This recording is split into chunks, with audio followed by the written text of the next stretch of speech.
USAID hysteria going on, the Trump administration folding it, closing it. There's still a lot of debate around it, but it seems like it's getting folded into the State Department under Marco Rubio. Many have criticized its regime change operations and how it was functioning. Something about this says something bigger about the US empire, and I'm curious on whether you could give a kind of overall picture of where these regime change operations, where USAID's role has fit in the context of this changing world. First, Danny, let me tell you the truth about USAID. And this truth comes from being in the room repeatedly for 3 years as chief of staff of the State Department. Andrew Natsios, Boston born and bred, was the director of USAID at that time. And we commiserated with him and others, including Colin Powell, about the demise of USAID. Now, what do I mean by that? I mean that Jesse Helms and others in the Congress, who had already destroyed virtually ACDA, the independent arms control agency, and USIA, the Independent Information Agency, which had been, at least its predecessor, responsible for the most effective machine we'd ever put together in that regard, the Voice of America during the Cold War. All of these things were destroyed by Republican congressmen and others who really don't like foreign policy and really don't, and I say don't in the present tense, Jesse's dead, because plenty of them linger, from Tommy Tuberville to Tom Cotton.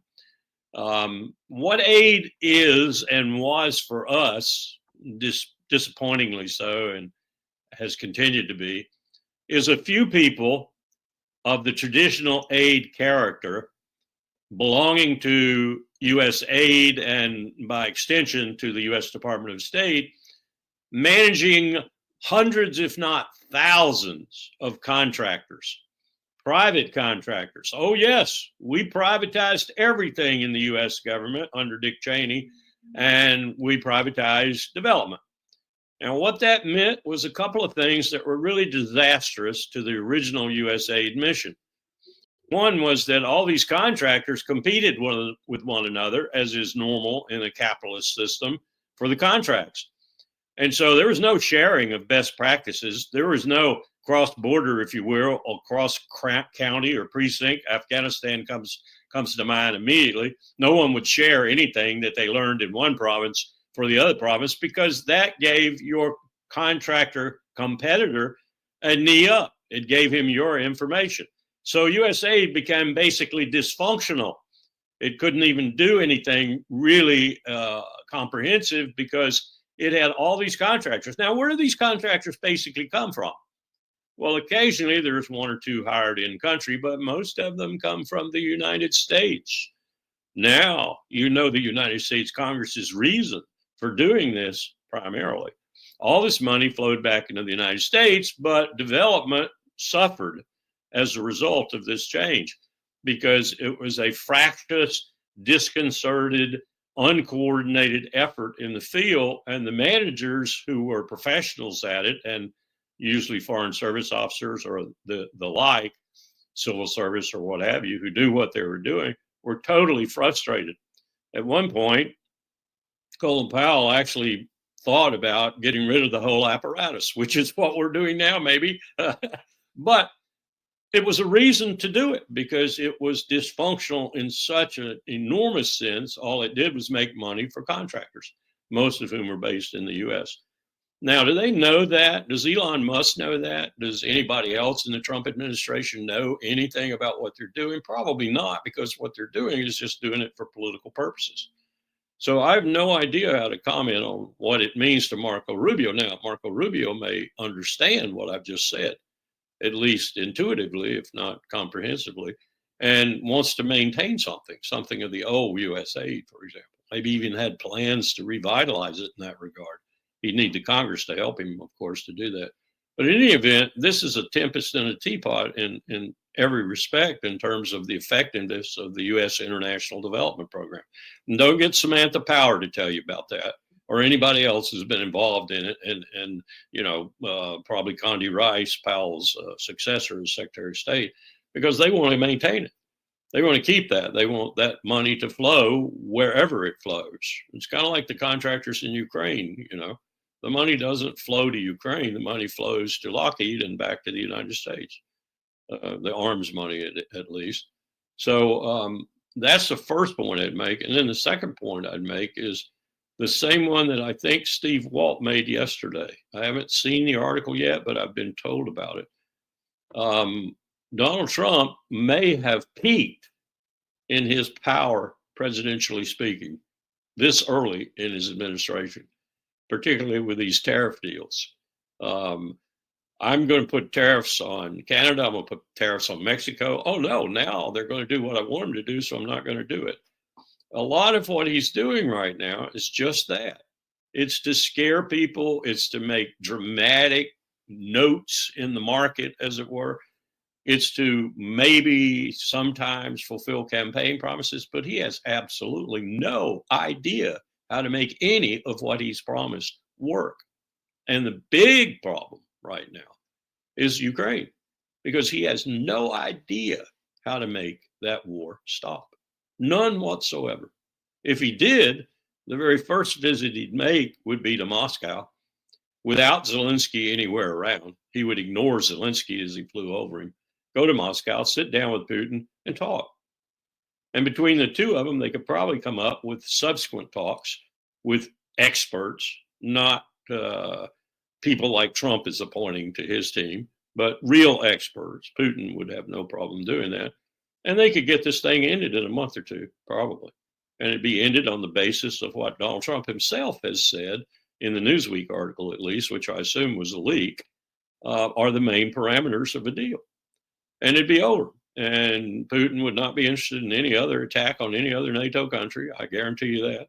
And we would be at least without one of the empire's efforts to stymie this change in power in Europe. And maybe even Europe could dig itself out from it. We're getting ready in Germany, I'm told by experts over there. We're getting ready to probably put in the lead position in the German coalition that forms after the 23 February elections, a former CEO of BlackRock, who will then be the Chancellor of Germany. Marriage. This is incredible. Germany is going to put probably the German economy's major enemy in as the new chancellor. This is crazy, but this is what we've caused to happen. And this is what the Europeans are doing in response to what we've caused to happen. That's a long-winded answer, but we're really in trouble, and Trump has no clue how to fix that trouble. Yeah, I mean, it sounds like what you're saying is with USAID. I mean, there's been so many revelations made about them in the past that money to the white helmets in Syria, for example, ends up in Al Qaeda's hands. Money to Venezuela ends up in Juan Guaido's hands as this kind of unelected, unknown puppet attempting regime change. It sounds like a lot of money. In retrospect, tiny compared to the entire budget of, let's say, the U.S. military, but a good chunk of money was going around into private hands and into regime change operations. Does that sound accurate? Yes, absolutely. I mean, look at Moldova. Not Moldova right now, but Moldova is a target.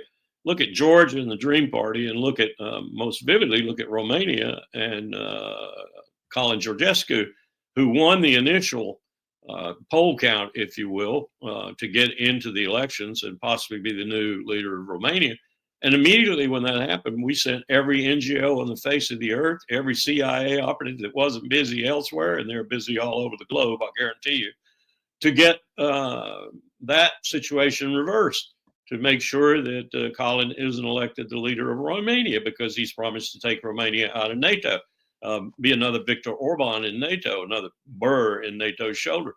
We're doing the same thing with the Dream Party, Georgia's Dream Party in Tbilisi, because they want to maintain a balance between Moscow and Washington and NATO, a balance. They don't want to be seen as being too favorable to either side. They just want to survive in a neutral position where they can survive peacefully. And we're over there trying to unseat them. What did we do with the previous president, who was our president? Salome Zarakashvili, we took her to the McCain Institute in Arizona so she can lead an NGO effort to go back to Georgia and unseat the current government, duly elected. This is the empire. With USAID and this broader soft power apparatus that the United States possesses, it seems like over the years, their attention, just like our attention, of course, has been on the rise of Russia and China in this new world that you've been talking about. Do you feel like this Trump administration reabsorbing or getting rid of USAID is going to affect this overall confrontation we are seeing by the empire, or will it simply be rebranded or reconstituted in a different form? The latter. But I don't think it would have been any formidable part of the empire's attempt to stave off this inexorable and inevitable shift of power from the west to the east. It might have had a cursory job on the periphery doing some things, but basically nothing is going to stop this shift. Nothing whatsoever. The best efforts of the American empire, both economically, financially, militarily, security-wise in general, any element of power you want to talk about, it's not going to work because this is going to happen. The question that needs to be asked by Donald Trump, I mean, he's supposed to be an iconoclast. He's supposed to be different. He's supposed to be dynamic. He's supposed to be transactional. This is ultimate transactionalism. What needs to be done is an accommodation with those powers in the East who are inevitably going to be the not hegemons, because they do not want to be hegemons. That's the beauty of this. But to be some sort of condominium that exists in peace and not in war, and whose main purpose is making money for its people, and not necessarily in the now 7 to 8 trillion, yes, I said trillion, dollar black economy in the world. That is the economy that is foul and crooked, and whose main purpose is to traffic in people, especially women and little boys and girls, and to sell illicit drugs and to do other things of that nature, and for whom the U.S. banking system and Doha and Tel Aviv and the banks there are the main money launderers. That's the kind of condominium we need in the world. And the kind of attitude that the ASEAN community, for example, the Association of Southeast Asian Nations, brings to facing these challenges is the right way. Comity, collaboration, and cooperation. And China, so far, has seemed to be willing to go that route. And it has the main power and the main principle in all this happening right now in this inexorable shift of power. It's the magnet, it's the center of this shift. So if other people want to operate this way, and that's why BRICS is such an attraction to the global south and elsewhere. It has a major attraction because it offers this kind of approach to power in the world, as opposed to the approach we offer, which is bombs, bullets, bayonets, and sanctions, period. We know nothing else. If we don't shift that, if we don't join this inexorable shift and try to help guide and make it work better for our side, if you will, we're going to lose out completely. And it's not going to take that long. It's going to happen in a generation or two. And that sounds like a long time, but mind you, it isn't. I've lived 80 years now. It's not a long time. You've written much about the U.S. empire, about its collapsing military capabilities. USAID has fit largely into this picture, and it has also played a large role in Ukraine. What have you made of this move by the Trump administration and how it impacts the overall geopolitical situation? Well, I mean, it was a front. It always was a front. It's not a secret. It's front for the operations of influence. It's basically conduit for money, which are being poured into all kinds of the regime change operations. So, I mean, yeah, it's good that he shuts down this thing. What's her name? The new girl from the White House. I even posted her video yesterday. She was talking to the press secretary. She was talking about, financing the transgender opera in Colombia and things of this nature, or DEI programs in the Serbian workplaces and things like that. This is complete insanity. So yeah, if Trump cuts it down, I mean, it's not going to change anything in terms of the relations between superpowers, but at least it might actually relieve some pressure on, smaller and weaker countries where United States, thinks that it is at home and wants to behave itself as the owner of those countries. And the USAID or USAID was this, one of the instruments of the basically American imperialism.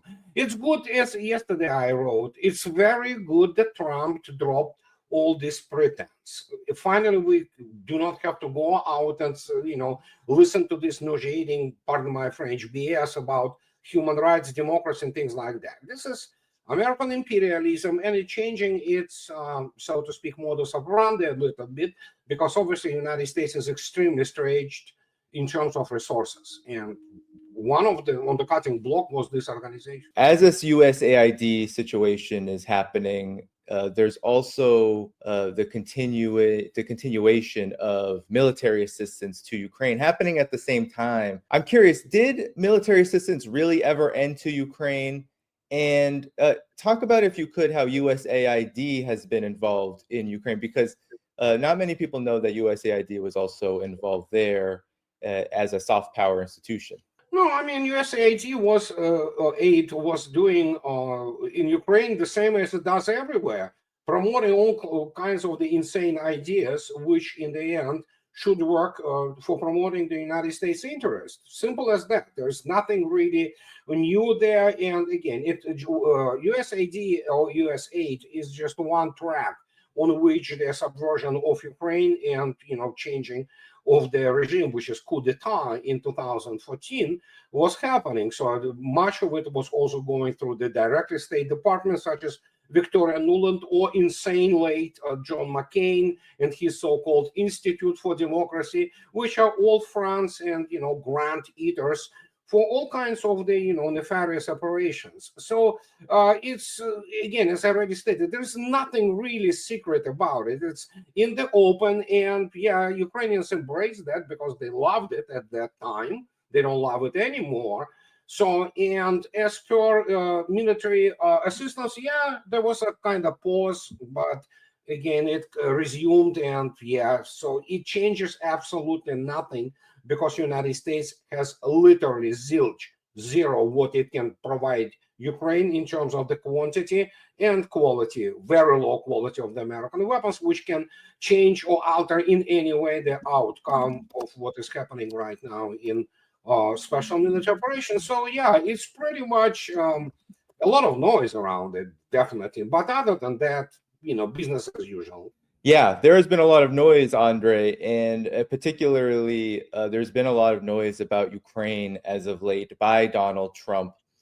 A move like this with regard to USAID is being seen by many as a huge step on the toes of the American empire and its regime change operations.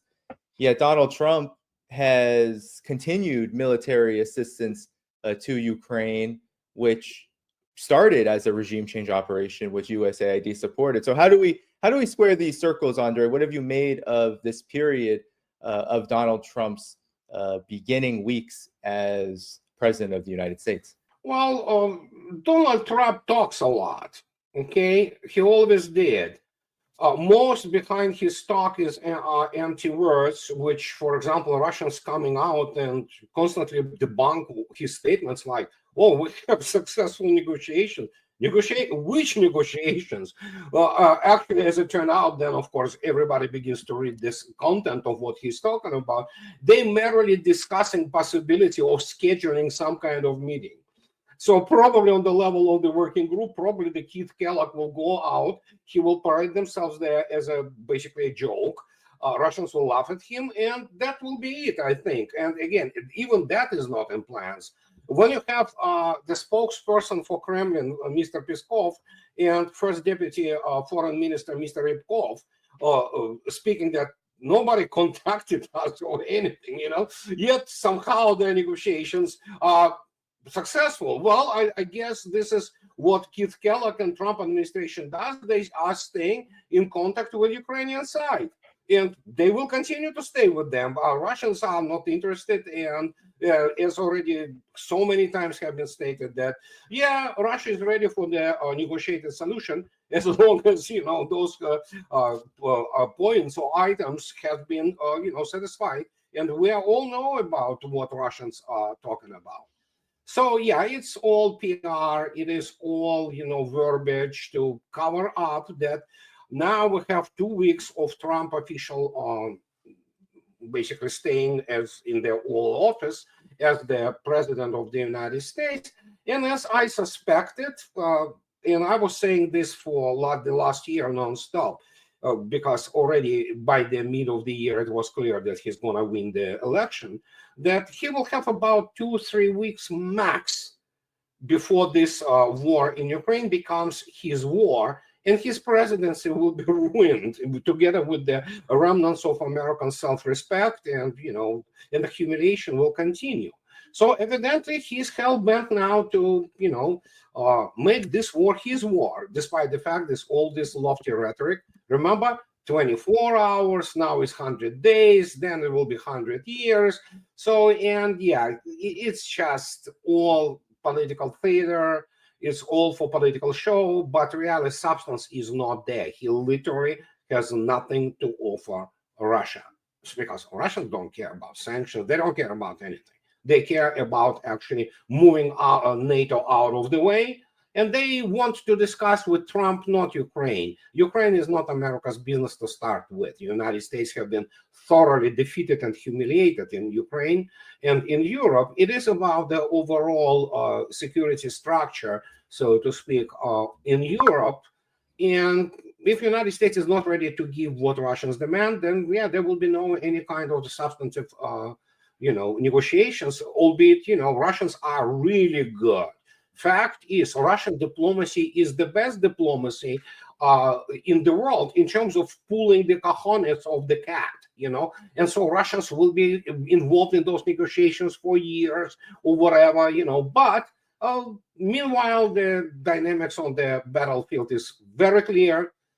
Only people like Petraeus and Ben Hodges and people, those not very smart American generals, they believe that any kind of outcome could be altered. It cannot. It's set in stone, and we know what is happening. So, and that's what is this all about. It is all about, showing the picture of, the still mighty United States trying to control the narrative. But that's what the United States primarily does in the last 20 years, narratives, so that's what it is. Yeah, and the USAID was big on promoting narratives, particularly promoting the idea that the United States' foreign activities, its interventions, were promoting democracy. And so I'm wondering if you could give us a sense of how we came to this moment, in your opinion, Andre, with regard to, on the one hand, Donald Trump, he is saying that he wants to end the conflict in Ukraine, but offering nothing.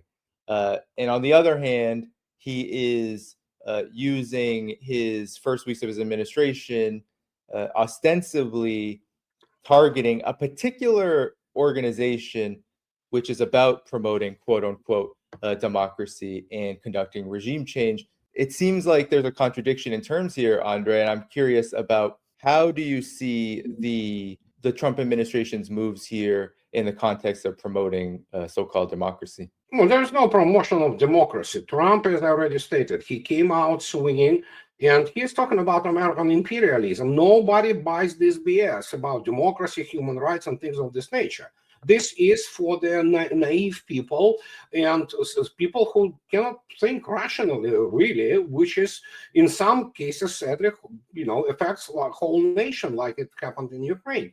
But the point is that he merely changes a little bit modus operandi. It is those, small tactical steps to adjust already depleted resources of the United States. And USAID, after you see the dynamics in the world and what is happening, so it's proved to be not very effective, especially after the utter failure in Georgia, for example. which even being infected and infested with all those NGOs, managed to still, get the handle on the whole situation internally. And now Georgia is essentially out of the Western fold. To a degree, same goes for Hungary, Slovakia. So yeah, it's not very effective. There is a certain, strata of the popular, societies everywhere around the world, which is called liberal schizophrenia, if you wish. So, but majority of people really live by their, everyday affairs, bread and butter issues. So they don't care about transgender operas in Colombia or DEI promotion on the workplace in Serbia. They care about what they have on the table today and how much, well, more or less their rights are protected per whatever the constitutions and stability. Ask anybody who didn't completely lose his or her marbles what matters in their life. They will tell you stability, which is the most important part in human life. So, and he merely just that. So it's tactical things. It's has very little strategic impact. It just, as I already stated, adjustment, because the United States really doesn't have money. It can print money, but the more you print them, the less you have them. That's what many people do not understand. And he tries to, well, basically concentrate on, going back to Monroe Doctrine, Western Hemisphere, and this is where he sees United States, exercising full imperial power, including, of course, in Latin America, no doubt about it, Central America, and then, of course, we have the issue of Canada, we have the issue of Greenland, and Europe is, as Vladimir Putin correctly stated, they will fall in line and will begin to wag their tails, because Europe is not the subject of the international relations, it is an object. And it will be played by the United States to, in the American mind, the advantage of the United States. And it's being played already so.